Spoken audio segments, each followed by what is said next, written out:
ዛሬ እንደ ዓለም ሆነ እንደ ግለሰብ እንደ ቤት ካየነው ትልቁ ወጪ የሚደረገው ተፈጥሯዊ ወይም ደግሞ አርቲፊሻል የሆኑ ሜካፕና መሰል ራስን ለማስዋቢያ የምንጠቀምባቸው ቁሳቁስ ላይ እንደሆነ ጥናቶች መረጃም ያሳየናል። ይሄ በተጨማጭም በግል ህይወታችን ውስጥ የምናየው ነገር ነው። ይሄ መነሻ ሀሳቡ ደግሞ ራስን መቀበል ካለመቻል ጋር የተያያዘም ነው። ራስን መቀበል አለመቻል የሚለው ነገር ጀስት ፀጉሩን ለማስተከል ከሚደረግ ቀለምን ከመቀባት ጥፍር ረጃጅም ዋቴቨር ከማድረግ ጀምሮ የአፍንጫና መሰል ብልቶች ንቅለ ተከላ ድረስ የሚሄድ ራሱን የቻለ ቴክኖሎጂም ነው። ራሱን የቻለ ዘመናዊ ሀሳብም ነው ካየ ነው። ኦሪጂናል ሀሳቡን ካየነው ግን ራስን መቀበል አለመቻል ነው። ራስን መቀበል አለመቻል ስንል እንግዲህ እኛ ውስጥ አንድም እኛ በግል ጥረታችን የምናመጣው ነገር አለን፣ ሁለትም ደግሞ ተሰጥቶን በተፈጥሮ ይዘነው የምንመጣ አካልም አለን። በዋነኝነት ትኩረት የምናደርገው ራስን መቀበል አለመቻል የሚባለው ከፈጣሪ በተፈጥሮ ይዘነው የመጣውን መቀበል ካለመቻል ጋር የተያያዘ ክፍተት ነው። ምክንያቱም የኛ ከሆነ ለምሳሌ ባህሪ ችግርን ማየት ብንችል የባህሪ ችግር ተፈጥሯዊ አይደለም። በተወሰነ መልኩ እኔ ራሴ ያጎለበትኩት እኔ ራሴ የተለማመድኩትና እኔ ራሴ ሆንኩት ነው። የመቀየር የመለወጥ የማሻሻል እንደገና አዲስ የማድረግ እሱን የመተው ስልጣን አለኝ፣ አቅሙም ችሎታውም እድሉም አለኝ። ይሄ ነው። ነገር ግን የተፈጥሯዊ የሆነ ብልቶቻችን ለምሳሌ የእጅን ቅርጽ፣ የፀጉርን፣ የአፍንጫን፣ የአይን፣ የቁመትን መሰል ተፈጥሯዊ ተክለ ሰውነትን መቀበል አለመቻል ራስን መቀበል አለመቻል ይባላል። ያንን ተፈጥሯዊ ነገር ደግሞ እሰየው ብሎ መቀበል ራስን መቀበል ይባላል ማለት ነው። እንግዲህ ራስን መቀበል አለመቻል ካየነው ለዘርፈ ብዙ ችግር ግለሰቡን ያደርገዋል። ለምሳሌ በራስ ማፈር፣ ራስን መጥላት፣ ከምስጋና መጉደል፣ ከራስ ጋር መጣላት፣ ኢቭን በጣም በሚገርም ሁኔታ መንፈሳዊ ቅይማት ሁሉ አምላክን ለምን እንደዚህ ጎዶሎ፣ ለምን እንደዚህ አድርገህ ሰራኸኝ፣ ለምን እንደዚህ አድርገህ ፈጠርከኝ የሚል መልስ የሌለው ጥያቄ ውስጥ በመክተት መንፈሳዊ ቅይማት ውስጥ ሁሉ የመክተት እድል አለው። በራስ መተማመንን ይነጥቃል። ስለ ራስ ያለን የበታችነት ስሜት እንዲሰማን ያደርጋል። እነዚህ ነገሮች ሁሉ ካየናቸው ራስን መቀበል ካለመቻል ጋር የሚመጡብን የዘርፈ ብዙ የስነልቦና ችግሮች ናቸው። ይህንንም ሀሳብ አንስተን እንድንወያይ ያደረገን ዛሬ ሰዎች ራሳቸውን መቀበል ካለመቻል፣ ተክለ ሰውነታቸውን፣ ብልታቸውን፣ ተፈጥሯዊ አካላቸውን መቀበል ባለመቻል ውስጥ ለዘርፈ ብዙ ጭንቀት፣ ውጥረት፣ ድባቴ እስኪዳረጉ ድረስ በሰዎች ፊት መቆም እስኪያፍሩ፣ ይህ ቅድም በራስ ማፈር፣ ራስን መናቅ፣ ለራስ የሚሰጠውን ዋጋ ማሳነስ በጣም በነገራችን ላይ ይህ ሀሳብ፣ ይህ ችግር፣ ይህ ስለልቦና ውጥረት አድጎ ሂዶ በሌሎች ወደ መቅናት እስከ ማድረግ ድረስ ሰውየውን፣ ሴትየዋን ለዘርፈ ብዙ ችግር ይዳርጋታል። ከዚሁ ጋር በተያያዘ ብክነት ያንን ክፍተቷን ያንን ጎዶሎውን ለመሙላት በሚል ምክንያት ወይም ምክንያታዊ ተነሳሽነት እጅግ በጣም ብዙ ገንዘብ ለማውጣት ሲዳረጉ ሰዎችን የምናየው ነው። ለዚህም ነው በዓለም ላይ ትልቁ ተብሎ ሊጠቀስ በሚችል መልኩ የገንዘብ ትራንዛክሽን ተጠቃሽ ምክንያት ከሆኑት መካከል አንዱ ተፈጥሯዊ ወይም አርቲፊሻል የሆኑ ሜካፖች ጋር የተያዘ ቁሳቁሶች ጋር የተያዘ ሊሆን የቻለበት ምክንያት ማለት ነው። ስለዚህ ግለሰቡን ለብክነትም ይዳረገዋል። በጣም በሚገርም ሁኔታ ይህ መንፈሳዊ ቅይማቱ አድጎ ከምስጋና ወደ መጉደል ሁሉ ግለሰቡን ይወስደዋል። አምላክን ከማመስገን ይልቅ መቀየም፣ ቅር ወደ መሰኘት ይሄዳል። ከዚሁ ጋር በተያያዘ ደግሞ በጣም በሚገርም ሁኔታ ቅዱሳን መጽሐፍት፣ ሁለቱንም መጽሐፍቶች ሪፈር አድርገን ብናያቸው በአጽንኦት የሚሉት አንድ ትልቅ አብይ ምንድን ነው? እጹብ ድንቅና ውብ ሆነን እንደተሰራን ነው። በእርግጥም በእኛ ጎዶሎ ሊጸጸት የሚገባው እኛ አይደለንም። በእኛ ጎዶሎ እንደው መጸጸት ካለበት እንኳን እኛን የሰራን አምላክ ነው። ግን በጣም በሚገርም ሁኔታ እሱ የሰራው ጎዶሎ የሚባለው በሰው አይን እንኳን እሱ የሰራው ምንም ነገር ጎዶሎ የለም። እሱ የሰራው ሁሉ ፍጹም ነው፣ ፐርፌክት ነው። ግድፈት፣ ቅንጣት ታክል ግድፈት የለውም። ይህንን ነው እንግዲህ እኔና አንቺ አንቀበልም በሚል እዚህ ላይ በማመፅ ውስጥ ለእንደዚህ አይነት ዘርፈ ብዙ ልንለውጠው በማንችለው ዘርፈ ብዙ ችግር ውስጥ እየተዳረግን ያለ ነው ማለት ነው። በነገራችን ላይ ከዚሁ ጋር በተያያዘ ቅዱሳን መጽሐፍት ይሄንኑ ነው የሚሉት። ከፀጉራችን አንዱን ከቁመታችን አንዲት ኢንች እንኳን መለወጥ መጨመር እንደማንችል ነው በአጽንኦት የሚናገሩት። የሚያሳስበንም ጉዳይ እንዳልሆነ በአጽንኦት ቅዱሳን መጽሐፍት ያስረዳሉ። ይህንን በመቃወም ውስጥ እኛ ራሳችንን መቀበል ስላልቻል ለዘርፈ ብዙ የስነ ልቦና ችግሮች ተዳርገናል። ለዘርፈ ብዙ መንፈሳዊ ችግሮች ተዳርገናል። ስለዚህ የተከበራችሁ ወዳጆቼ ከዚህ ሰዎች ራሳቸውን ለመቀበል ደግሞ ወደ መፍትሄው ስንመጣ ራሳቸውን ለመቀበል ሊረዱ የሚችሉ የተወሰኑ ደጋፊ ሊረዱ የሚችሉ የስነልቦና የተወሰነ ሊረዱ የሚችሉ ስትራቴጂዎችን ላካፍላችሁ። ዋናው ሀሳብ የሚያስለሆነ ማለት ነው። ከራሴም ከብዙ ሰዎችም በመነሳት ጥናቶችን ትምህርቶችን በማየት ውስጥ ሰዎች የራሳቸውን ወደ መቀበል ሊመጡ እንዲችሉ ከሚረዱ ተመካሪ ምክሮች መካከል የመጀመሪያው የተፈጥሮን ሚስጥር መረዳት ነው። የተፈጥሮ ሚስጥርን ስንረዳው ተፈጥሮ በአጽንኦት የምታሳየን ብልቶቻችን መገልገያ እንጂ የብልቶቻችን ኢቭን የጉልበት ምንጭ ብልቶቻችን እንዳልሆነ እንዲያውም ብልቶቻችን በድን አፈር እንደሆኑ ተፈጥሮ ይህን ታሳይናለች። ይሄ እዚህ ውስጥ በጣም የሚገባን ነገር የአይናችን የማየት የአፍንጫችን የማሽተት የጆሮአችን የመስማት የምላሳችን የመቅመስ የእጃችን የመዳሰስ ኢቭን የሴክስ ኦርጋናችን ወሲብ የምናደርግበት ብልት ጉልበት ሁሉ ምንጭ አእምሯችን እንደሆነ ነው የተፈጥሮ ሚስጥር የሚገልጥልን። ስለዚህ ይህንን መረዳት መቻል እጅግ በጣም ራስን ለመቀበል ማለት በቃ ስነቲንግ ይሄ የሚይዝበትን ጉልበት እንዲያጎልብት ግን አእምሮ ላይ ስራ መስራት መቻል ከቻልኩ የበለጠ እንዲይዝ የበለጠ እንዲጨብጥ የበለጠ እንዲዳስስ ማድረግ የምችልበት ነገር አለ እንደማለት ነው። ከዚሁ ጋር በተያያዘ በጣም በሚገርም ሁኔታ ለምሳሌ ፕሮፌሰር ስቴፈን ሃውኪንግን ማየት ከቻል ፕሮፌሰር ስቴፈን ሃውኪንግ ኦልሞስት መላው አካላቱ ሊባል በሚችል መልኩ በዚህ በምስል ላይ የምታዩት ሰው ፓራላይዝ የሆነ ሰው ግን ብሪፍ ሂስትሪ አባውት ታይም ኳንተም ፊዚክስ ብላክ ሆል እና መሰል የሚሉ የቢግ ባንግ ጽንሰ ሀሳብን ጨምሮ ብዙ አዳዲስ ነገሮችን ለምድር አበርክቶ ማለፍ የቻለ ሰው ነው። ስለዚህ እኛ ለምድር የሚኖረን አስተዋጽኦ ምንጭ እኛ በምድር ላይ አሻራችንን አስቀምጠን ማለፍ የምንችልበት ጉልበት ምንጭ አእምሯችን ነው ማለት ነው። ስለዚህ ከአካላችን ጋር ተፋተን አእምሯችን ላይ ሞር ፎከስ አስተሳሰባችን ላይ ሞር ፎከስ ማድረግ እንዳለብን በአጽንኦት መናገር እፈልጋለሁ። ከዚሁ ጋር ጨምሬ መናገር የምፈልገው ውበት እንኳን ባህሪ ነው። ውበት እንኳን አስተሳሰብ ነው። ውበት አይን አይደለም። በጣም በሚገርም ሁኔታ በጣም የሚደብር ተክለ ሰውነት ኑሯቸው በጣም የሚገርም ሀሳብ ቢዩቲፉል ማይንድ እንደሚባሉት አይነት ሰዎች ሆነው ሲማርኩን በህይወት ላይም ደግሞ ኢምፓክት አሻራቸውን ጥለው ሲያልፉ ማየት ይችለናል።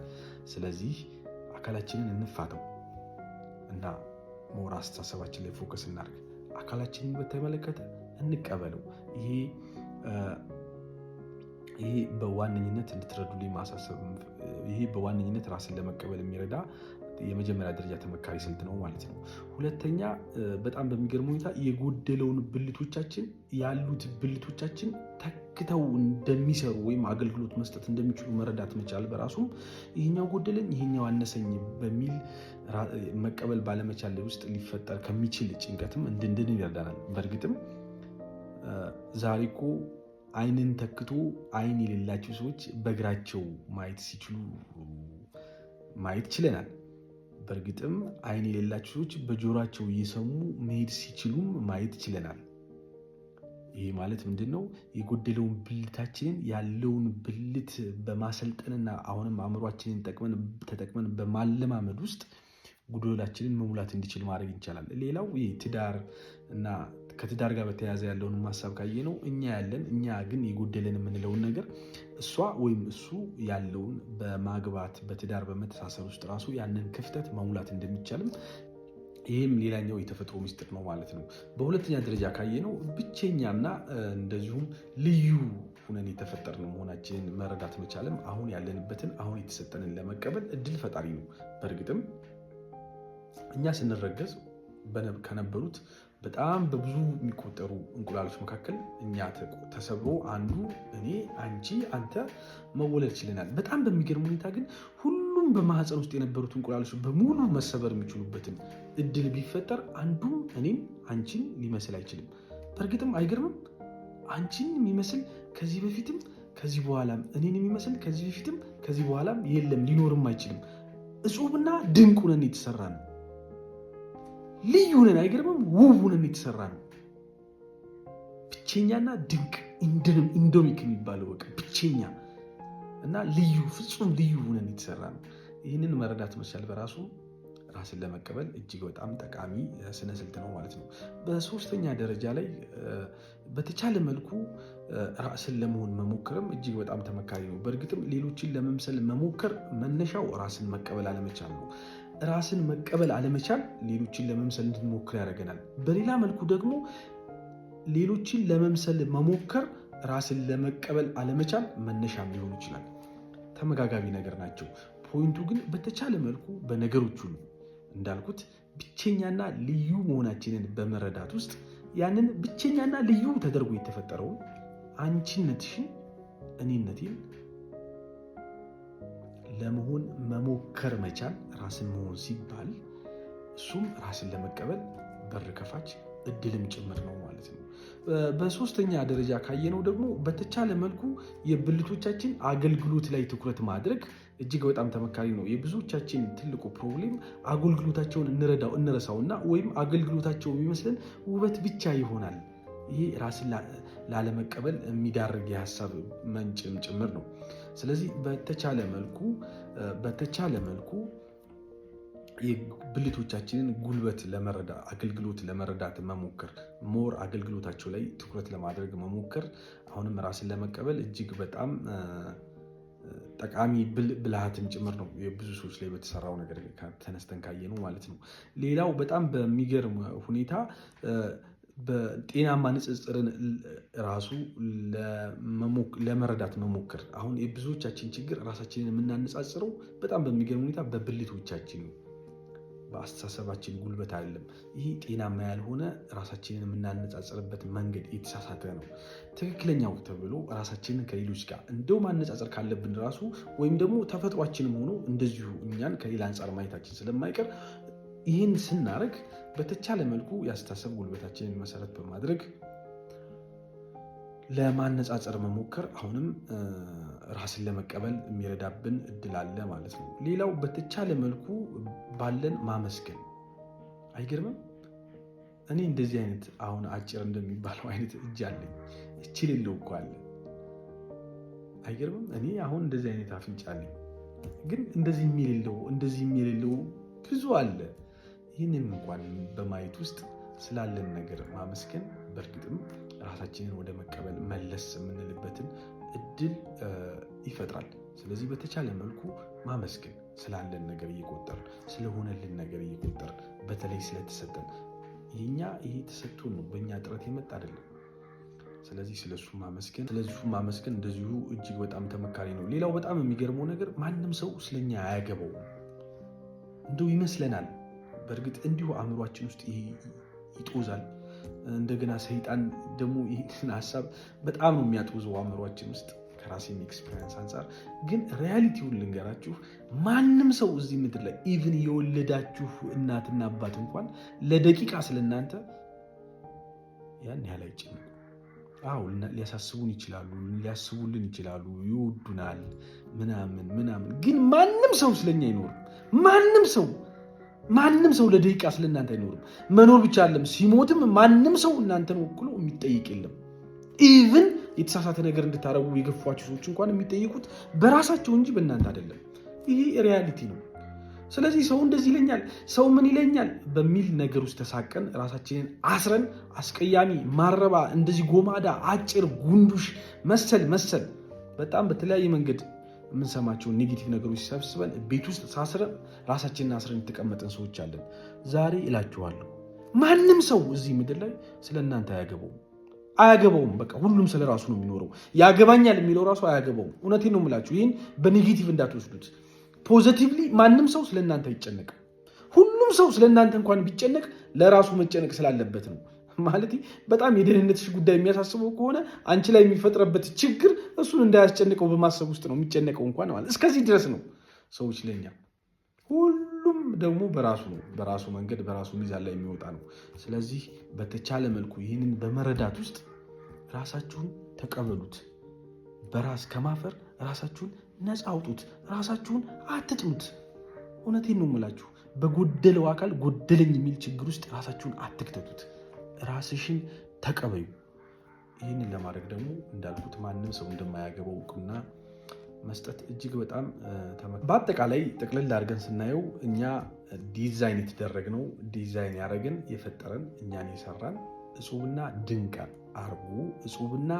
ድንቅ አርጎ በፍጹምና በፐርፌክሽን ውስጥ እንደሆነ እንድትረዱና ይህን በመረዳት ውስጥ ደግሞ ራሳችሁን ለመቀበል ራሳችሁን እንድታነሳሱ የሚል መልእክቴን በማስተላለፍ የአሁኑን ፕሮግራም ጨርሻለሁ።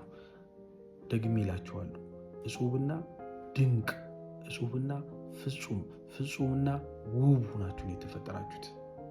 አመሰግናለሁ።